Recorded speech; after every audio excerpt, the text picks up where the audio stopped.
Hi guys, welcome to Learning Electronics Repair and our weekly dose of car booty. Yeah! So I have some more this week. Straight away this says it's a Pentium inside, so I'm guessing this is a Pentium space VX. This is an AT case, I'm sure that's a AT power button, yeah, turbo reset, so AT. Oh, that's handy. I have an adapter cable. I don't have one of these little plugs. Very handy. Keep hold of that in case I can't find the cable one day. It looks like we might have another dongle. So like, I've never particularly had one before and now I've got two. So I did say with the other one we were going to try and take it apart on the live stream to see what's inside it. Let's have a quick look at this as well. I mean, it might be something else actually. This might be a 25 way to 9 way serial adapter actually. It says on it, serial port adapter D9 to D25. So that is not a dongle. Okay, you can see. So I'll just go to the other camera. Like so. Couple of useful things there. Well, that one's useful. Not sure about this one, but hey, I have it now. Let's get a top off. So I'm kind of guessing this is a Pentium 1, but I want to talk about these. I had a Pentium back in the day, and it was a Pentium 66. And there was a Pentium 60, a 66, and I think a 75 as well. And these weren't like socket 7, these were bigger, and there was something else. And then the Pentiums came out, and Pentium MMX a bit later, but these were all socket 7. Okay, then we went to the Pentium 2 and the slot A, and Pentium 3, which is kind of slot A, and PJ370. So these days, these socket 7 are called Pentium 1, but there was a Pentium before that, bigger one. Yeah, so is that Pentium 0? I don't know. What do you guys think? I'm sure somebody there can tell me what is that called. I've never seen one yet in this retro stuff, and if there's one in here, it's a big coincidence because I've never taken the lid off. But we're going to do that right now. And I can say it is not one of those. Okay, this is a socket 7. So this is a Pentium 1, but there was a one before that. Pentium nothing or something, yeah. We have, lots of ISA slots and several PCI slots, no AGP on this of course. Older hard drive in here and some cards. So let's take this apart and let's have a good look to see what we have. And in fact we have this. So Octec, it actually has a brand on it, Octec Rhino 6VX, makes a change to even have a model number on one of these. Big brown slot here. I know what this is. This is a Coast cache on a stick. There were modules that plugged in here which basically added cache memory to the board. I assume that made it run faster. This might have some cache already on here, these things, because it's a, well, there's two not fitted, but PB RAM 32 by 32, and that looks like it might be the tag chip or index chip for these, I'm not sure. 4 DIMMs, okay. 3 PCI, 4 ISA, so nice early Pentium 1, yeah, board. Nice to see an Octec branded graphics card to go with it. I think they should probably stay with it, to be quite honest. This is a, well, it has probably 512 or 1 meg on here and 2 sockets for more memory.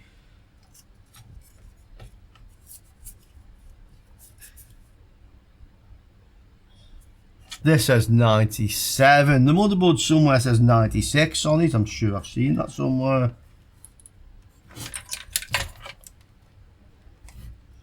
Yeah, so it's copyright 96 there, okay. Maybe this is like an S3 card or something, just with a sticker on there. Yeah. Bit of luck, that'll work. And a PCI LAN card also. Okay.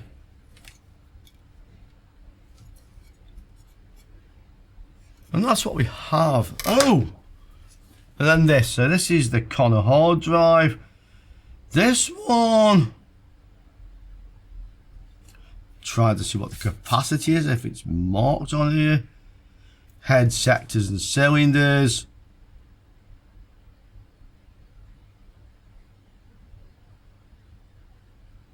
Doesn't mention the capacity, I don't think.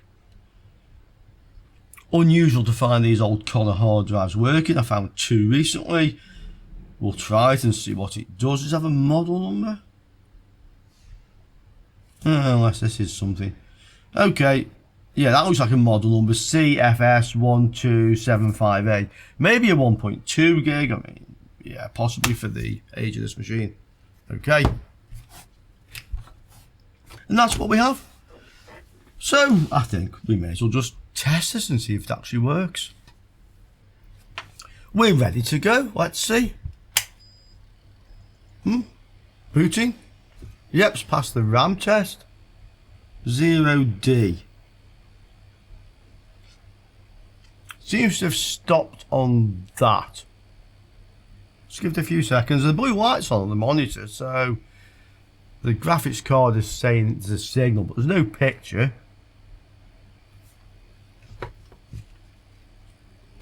Okay, let's take the graphics card out. What do we have now on the analyzer?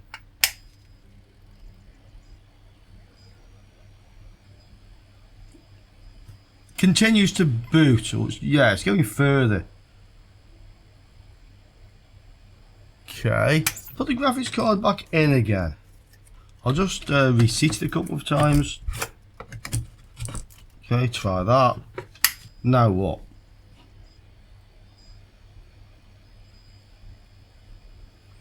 Well, it looks like the graphics card's holding it. Oh, hold on a second.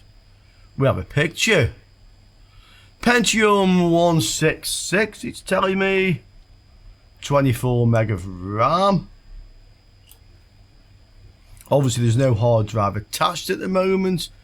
Let's give that old Connor drive a go and let's see if it will do anything. Okay, I have the hard drive connected up. I've connected the keyboard with the little adapter that came with it, PS22AT. What I don't have, and I haven't found one yet, is a serial mouse, a PC serial mouse. If I spot one, I will definitely get it. Shouldn't be too difficult to get it to work, I wouldn't have thought. Hard drive spinning up. There's no USB on this machine. It's making some clunking noises. Let's go into the BIOS. It's making, well, you can hear it.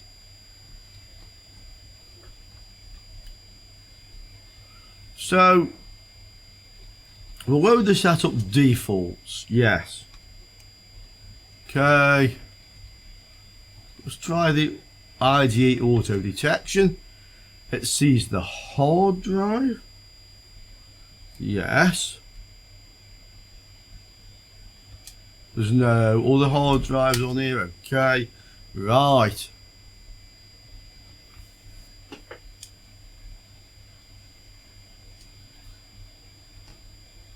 What's it do?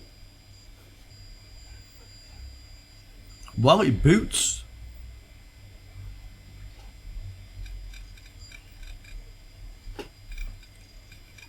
Windows 98.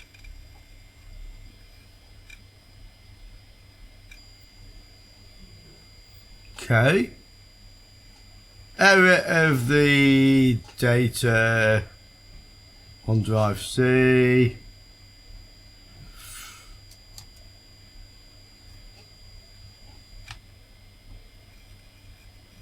So the hard drive may have a problem, it may be corrupted, or it may actually not be working properly. But we do have, from what I can see here, a working Windows 98 PC.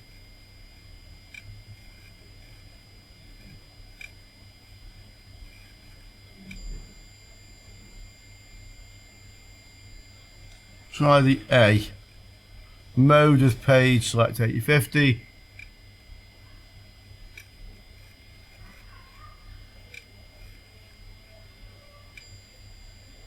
Yeah, it looks like the hard drive has some problems. I'm surprised it even works at all. Could be worth just formatting this one, or repartition format it and just do a surface scan, because hard drives of this capacity are generally a little bit sought after in the retro scene. Let's have a look, and let's have a look at this motherboard and graphics card as well. So, Rhino 6VX, one for sale there, and then two at half the price of those, and one quite a bit cheaper than that, one for 200. I mean, typical prices all over the place.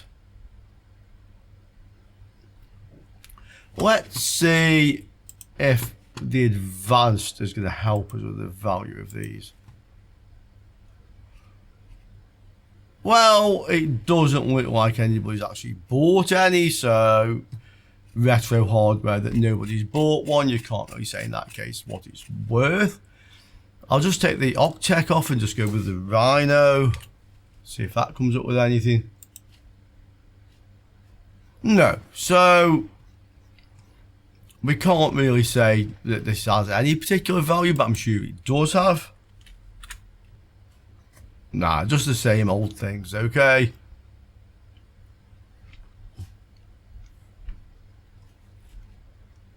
The hard drive, well, we don't know if it's working or not, to be honest. CFS1275A.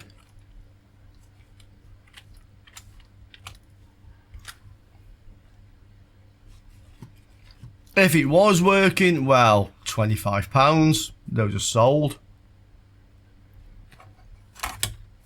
The graphics card, well, just looked up this number on it, FVGAP-S3 is an S3 Verge, so we can say £24, £25, thereabouts for that one. Okay, mine doesn't have all the memory on, £20, something in that region anyway. So, nothing of any great value there, but it's a nice bit of old hardware, that is for sure. I'm sure the motherboard is worth something. Okay, you guys tell me, and we'll look at something else in the meantime. Here's another one. This must be the oldest PC I've ever found at the car boot sale. €20 for this one again. That answers a question I asked on a previous video, I think maybe last week, about do these things go down when there isn't a disc in. I had one that I thought was jammed. It might well have been jammed because this one definitely goes down. 3.5 inch floppy. AT machine with a slightly sticky on off button. Comes out with a bit of a thumb. NMS 9100/AT286. I think we can say this is a 286 PC Philips. Let's have a look on the back. Serial and parallel. Looks like another parallel port. In fact, it says parallel port just there. Oh, it has a VGA. I was wondering if I could even test this thing, but it does have a VGA. Something else. Something else. It's like a coaxial connection. That's like a bit like a PS2 keyboard, but I'm not sure it is. Yeah, that thing. Yeah. There's the AT keyboard connector. And now you can see a bit closer to this one as well. So, what's inside it? Well, it's a 286 from what we can see. Does it work? Good question. I think this thing is from the late 80s, to be quite honest. I think it's from the late 80s. I'm not sure if there's actually a date code on it. Maybe not. Oh, don't know. It has a model number, NMS 9126. Okay. Yeah, and that's about what we know about it. This says VFG 108684, but this can't be that old. I mean, 286s weren't around in 84, so maybe that's just some sort of serial number reference. What do you guys think? How often do you find machines as old as this one? Yes, got to be the eldest I found. Okay, let's look see what's inside this baby. Okay, so the top is like a sleeve that comes off it. There is 2 screws in the back, and then one of the feet. There's only one of the feet on there. This one that was also screwed in through the base, I had to take that foot off. I'm guessing you'd have to take all of them off. They were still present there. Might just have the one. Then we have this. Yeah, that just comes off. And this is what's inside it. So obviously this is the hard drive. This is loose. There's nothing holding this in. This is not IDE. 1988. We have a date on it. Okay, so 1988. This is an ST506 hard drive. I remember these.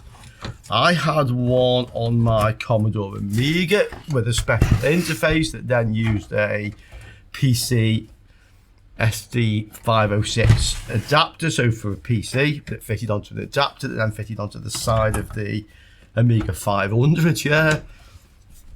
I think I was the first person to our Amiga users group, which I started, by the way, to have a hard drive. Some people were so impressed they didn't want to use their Amigas anymore without one. Yeah.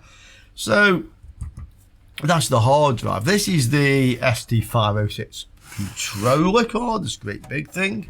We have 4 ISA slots down there. Okay, so 1 big controller card. No, we have 5 ISA slots because this is in the 5th slot. Oh, there's like a... No, there's another ISA slot there, but only like a half length one.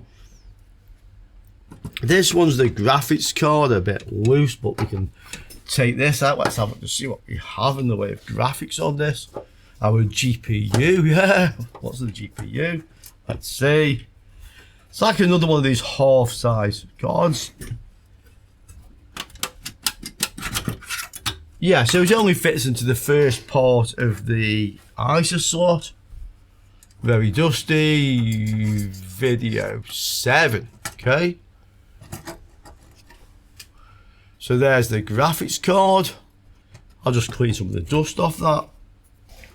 Okay, a bit better. So if you ever wondered, this is what a GPU from 1988 looks like. And I think that's probably the year of this machine.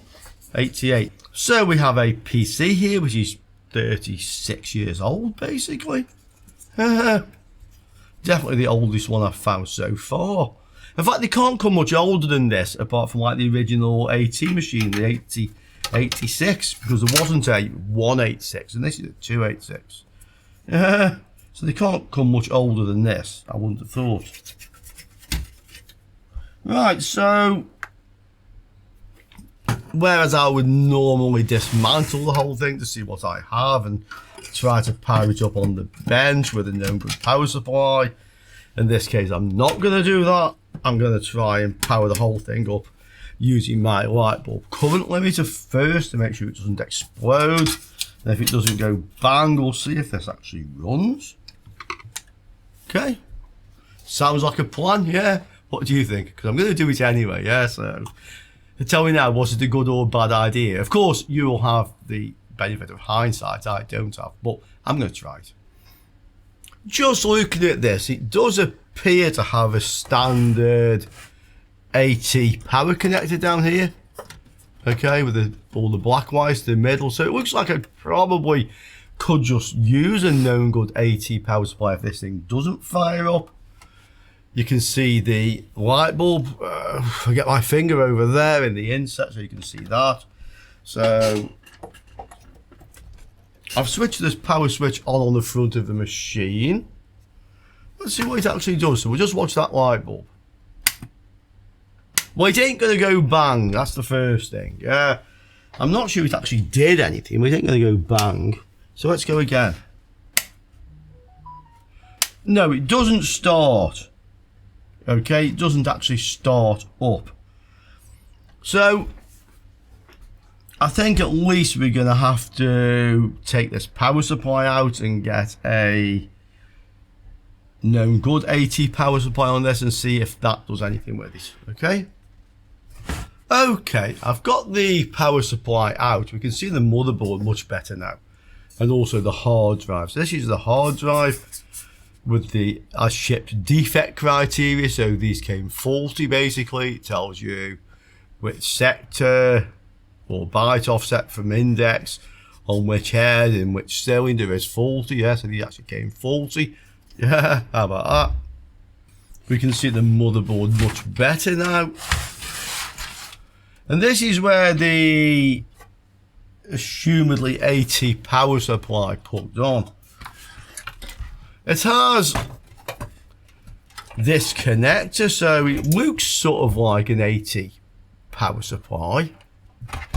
I'll just get one. So this is an AT connector. So we have red, red, red, the same. Then this has a green, and this has a white. Then we have the 4 blacks. Then this has a brown and a blue, where this has a blue and a yellow. And then red, orange. So the colours are not the same. I don't know whether this actually is a standard AT connector. Okay. It's fairly easy to figure out if this is the same pinout as the standard AT power supply. All we really need to do is look up the pinout for the AT, these 12 pins, and then measure to some point on the board where we know they go to. Now, because these add-on cards, the ISO slots, may need to use any of the voltages, it's fairly logical that all those voltages actually do go to the ISO slots. And we can look that up as well. So let's just get the information, and then we can just test through and we'll see if it is the same pinout as a standard AT power supply. So here is the actual pinout for the two 6-way connectors.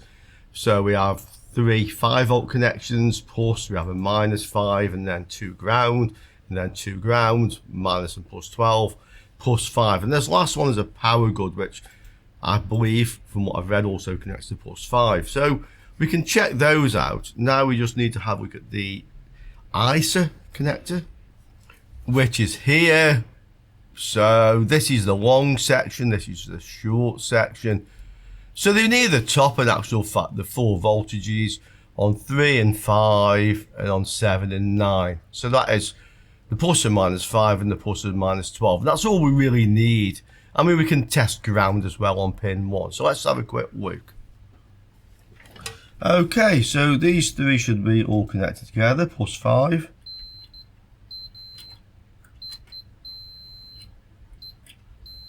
Yeah, they are. And then they go to pin, the 3rd one down here.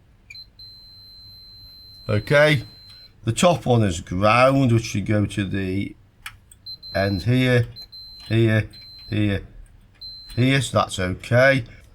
Okay, so the 5 volts are okay. Then we want the plus and -12. So the 7th pin down is the -12. 1, 2, 3, 4, 5, 6, 7. That one goes to -12. That's the 4th one in from this end. 1, 2, 3, 4. Okay, and pin 9, which is here. This is the +12. 3rd one in. That's also correct. And then we have another 5 volts here. And this is the power good. So I'm not too worried about the power good. Okay. Right, so the connector is the same as my standard AT connector. So let's try our power supply on this and see if this machine will now start. I've connected my monitor. I mean, it fits into the VGA connector on the back. I'm not sure if this is actually like an SVGA card or whatever, if the monitor will even like the signal that comes out of this thing. So a few unknowns here. I haven't connected the hard drive. I can do that if nothing seems to happen. The thing is, I'm not sure how I will actually know. Yeah, there is a light on the front. Maybe that's some sort of indication whether anything's happening. And obviously I can measure the voltage on the power connector as well. So we're just going to have to try it. Yeah, let's see what it does. Well, it bleeped. That's just, oh, the blue light's on the monitor. And we have a picture.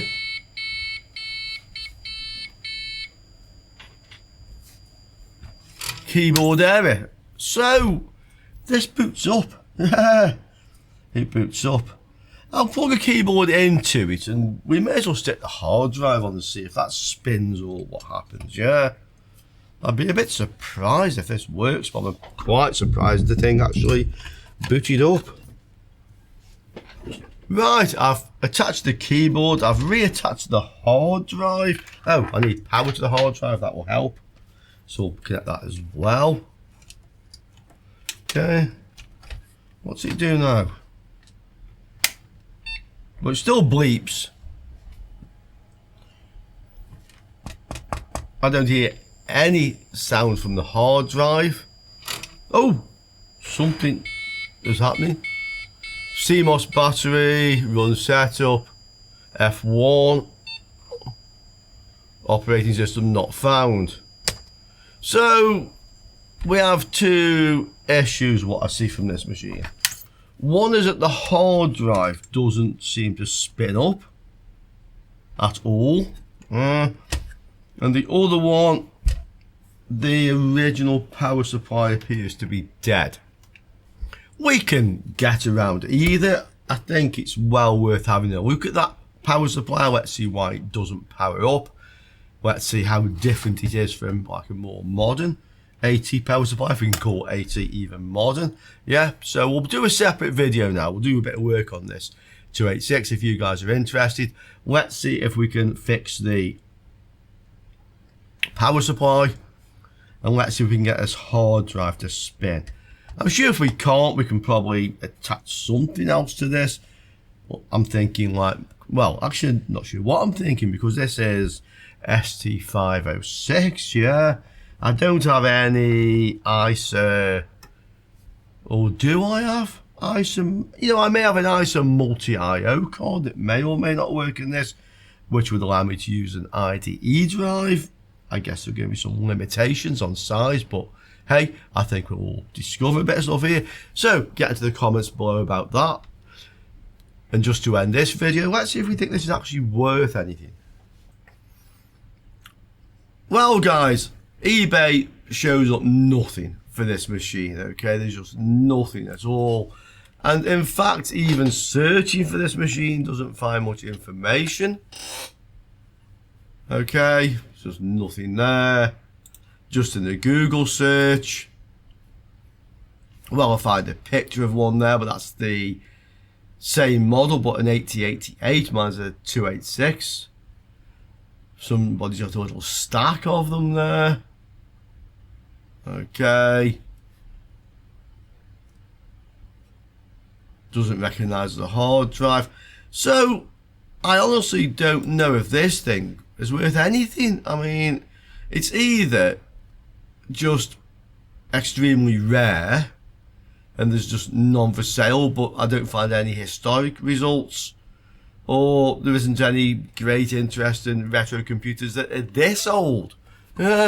So I have to really just, I'm doing this a lot recently, asking you guys if you have any idea, does this thing have any value? If you have any thoughts on how to get the hard drive working, or at least try to, that would be interesting. And we'll get another video fairly shortly on the power supply. Let's see if we can repair that. Okay, hope you enjoyed that. A little bit different this time on the car booting video, and I'll see you all next time. Ciao for now, guys.